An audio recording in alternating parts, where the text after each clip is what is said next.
You know the feeling. You walk into a room energized, centered, alive. Then you spend time with them. And when you leave, something's different. You can't name it at first. Just this strange heaviness, like someone reached inside and dimmed your light. You tell yourself you're imagining it, that you're being dramatic, but your body knows better. Your body keeps score.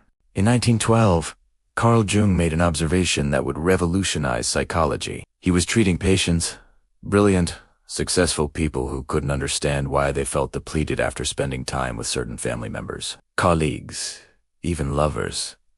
These weren't obvious abusers.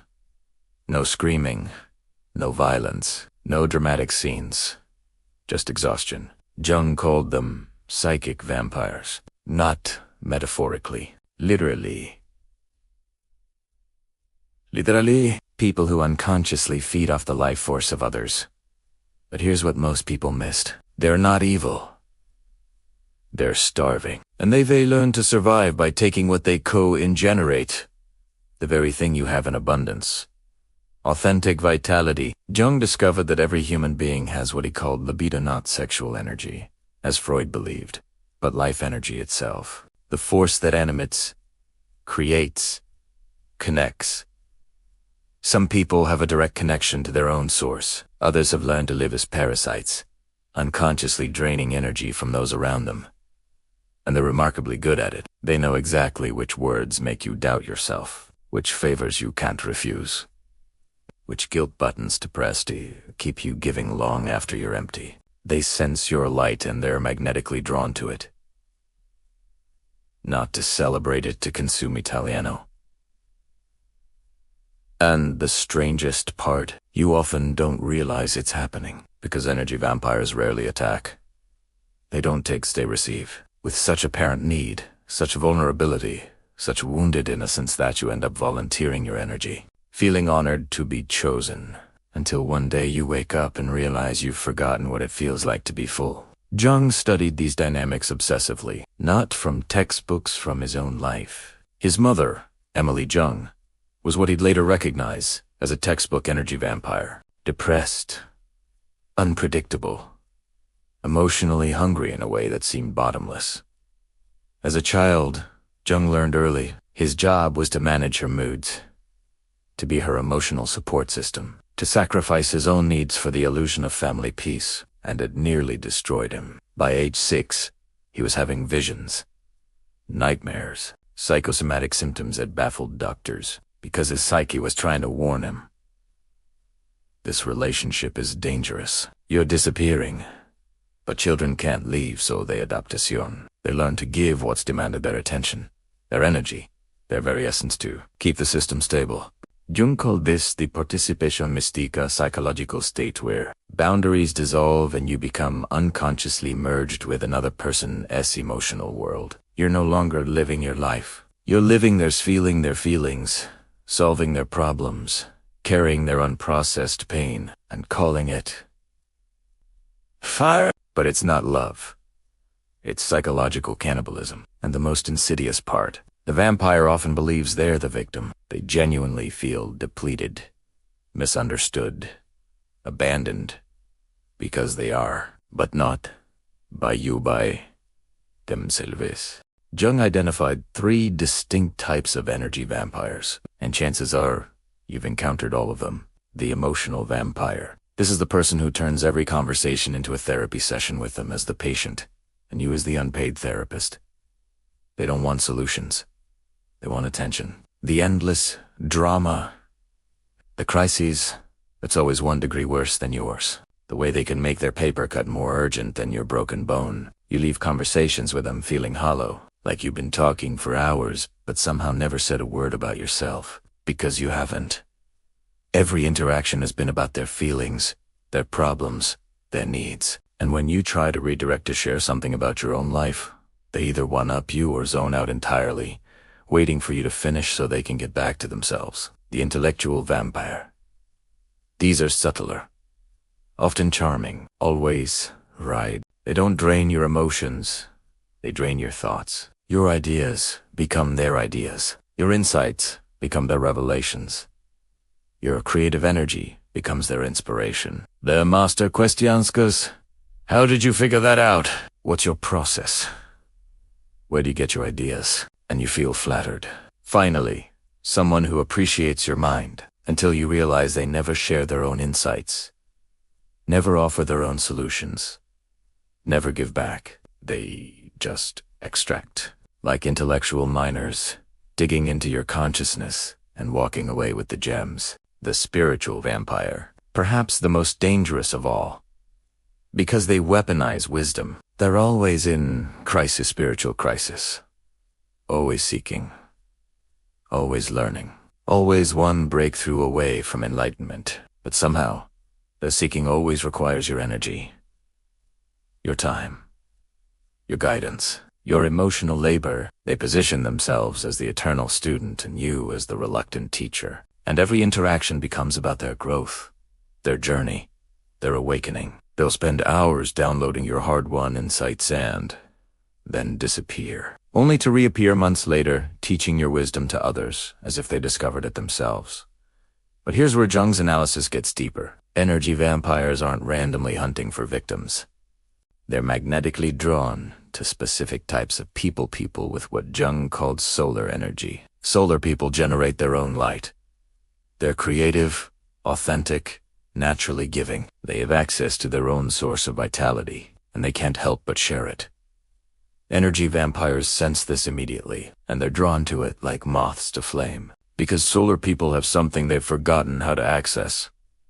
Self-sustaining energy. Jung called this the difference between authentic power and borrowed power. Authentic power comes from within. Borrowed power comes from others. Solar people generate.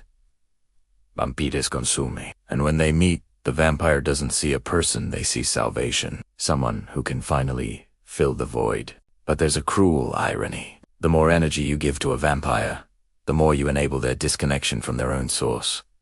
You become their drug, and like any addict, they'll take more and more, until either you cut them off or there is nothing left to take. Jung saw this pattern repeatedly in his clinical work. Generous, creative people, slowly drained by partners, family members, friends who never learned to generate their own energy. And the solar people couldn't understand why they felt so depleted. They'd been taught that giving is love, that selflessness is virtue, that saying no is selfish. But Jung discovered something revolutionary. Unlimited giving to energy vampires isn't love. It's enabling. You're not helping them heal. You're helping them avoid healing. Because as long as they can get energy from you, they never have to face the terrifying question, what's inside me? Jung had a patiente woman in her 40s who came to him exhausted. She had a teenage daughter who seemed to be falling apart, failing school, risky behavior, emotional meltdowns that lasted for hours. And this mother had made her daughter's problems her full-time job. Therapy appointments, late-night crisis management, constant vigilance. She'd given up her career, her friendships, her marriage, everything for this child who seemed to need her completely. But Jung noticed something strange. Every time the mother tried to step back to take a day for herself, to go out with friends, the daughter's crises intensified. Not consciously, the girl wasn't manipulating. But unconsciously, she'd learned that crisis equals connection, that falling apart equals attention, that her mother's energy was only available during emergencies. Jung told the mother, "Your daughter isn't sick. She's addicted to your energy, and you've taught her that the only way to get it is through collapse." He prescribed something radical, strategic withdrawal. Not abandonment, not punishment, just boundaries. "Let her fail," Jung said. "Let her fall apart, and don't rescue her."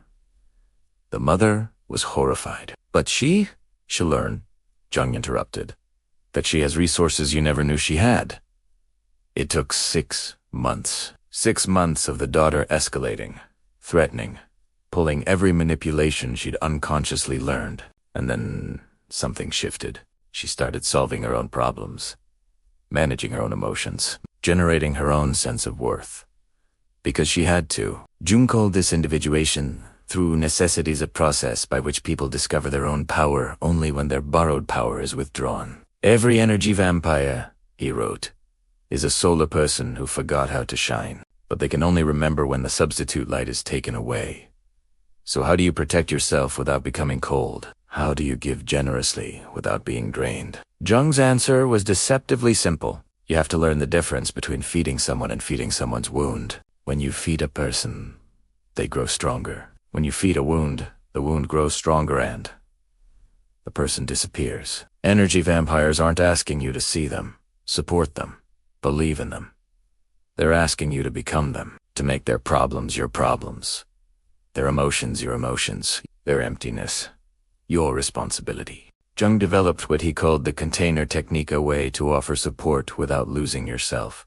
When someone comes to you in crisis, you don't jump into the crisis with them. You become the container, stable, grounded, present. You listen, you witness, you acknowledge their pain, but you don't absorb it. You say things like, "That sounds really difficult. I can see you're in pain. What do you think your next step is?" Notice the difference. You're not saying, "Let me fix this for you." You're saying, "I see you, and I trust your ability to figure this out."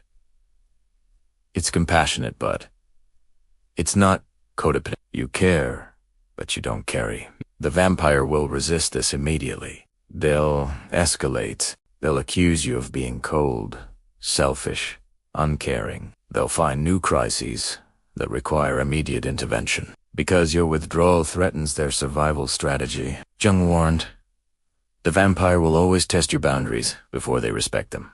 This is the moment that determines everything. If you kavif, you go back to being their energy source. You teach them that your boundaries are negotiable. If you hold from if, you stay compassionate, but banded, you force them to confront the emptiness they've been running from. There's a story Jung told about a lighthouse. A lighthouse doesn't chase ships in distress. It doesn't move from its position to get closer to those who need help. It stands firm. It shines consistently. And it trusts that its light will guide those who are ready to be guided. But it doesn't sacrifice its own stability for those who refuse to navigate. Jung said, "You must become a lighthouse in your own life. Shine brightly. Stand firmly. Offer your light freely, but do you and abandon your post to rescue those who woe and use your light to find their way." This is the difference between being helpful and being used, between being loving and being drained. A lighthouse serves by maintaining its integrity. You serve others best when you refuse to disappear for them. Here's your energy protection protocol. First, conduct an energy audit. For 1 week, pay attention to how you feel before and after every interaction. Not what you think, what you feel. Energized or drained, inspired or depleted, more yourself or less yourself. Your body knows what your mind tries to rationalize away. Second, practice the container technique. When someone comes to you in crisis, ask yourself, are they asking for support or asking me to fix their life? Support sounds like, I'm struggling with this decision. Fixing sounds like, I don't know what to do without you. Choose witness over rescue every time. Every time. Third, set energy boundaries. Before any interaction with someone who typically drains you, set a time limit. I have 20 minutes to talk. I need to leave by 8. And mean it. Energy vampires will always push for more time, more attention, more energy. The boundary isn't about them. It's about preserving your capacity to be present for what actually nourishes you. Finally, connect to your own source. Learn to fill yourself from your own well. Vampires can only drain you if you're already running on empty. But if you're consistently connected to your own source of vitality through creativity, nature, solitude, whatever feeds your soul, you become unavailable for draining. Not because you're protected, because you're full. And full people don't attract vampires. They attract to other full people. Jung discovered this late in life. The best protection against psychic vampires isn't defense. It's authenticity. When you're genuinely connected to your own source, your own purpose, your own joy, vampires can't find you. Because you're not broadcasting the frequency they feed on. Instead, you're broadcasting wholeness, self-sufficiency, generosity, that comes from overflow, not depletion. And that frequency, it repels vampires and attracts the kind of people who make your life richer, not emptier. Energy vampires aren't your enemy. They're your teacher. They show up in your life to reveal where you're giving your power away, where you're saying yes when you mean no, where you're trying to earn love through depletion. Every vampire in your life is pointing to a place where you've abandoned yourself. And once you see it, once you reclaim that energy, once you learn to fill yourself first, the teaching is complete. The vampire disappears. Not because you've pushed them away, but because you've stopped being what they need to survive. Your energy is not unlimited. Your time is not infinite. Your compassion is not meant to be consumed by those who refuse to generate their own. You were not born to disappear for others' comfort. You were born to shine consistently, authentically, unapologetically. And the people meant to be in your life, they'll be drawn to your light not to consume it, but to shine alongside it. If this opened your eyes, subscribe to Boring History because the truth is never boring.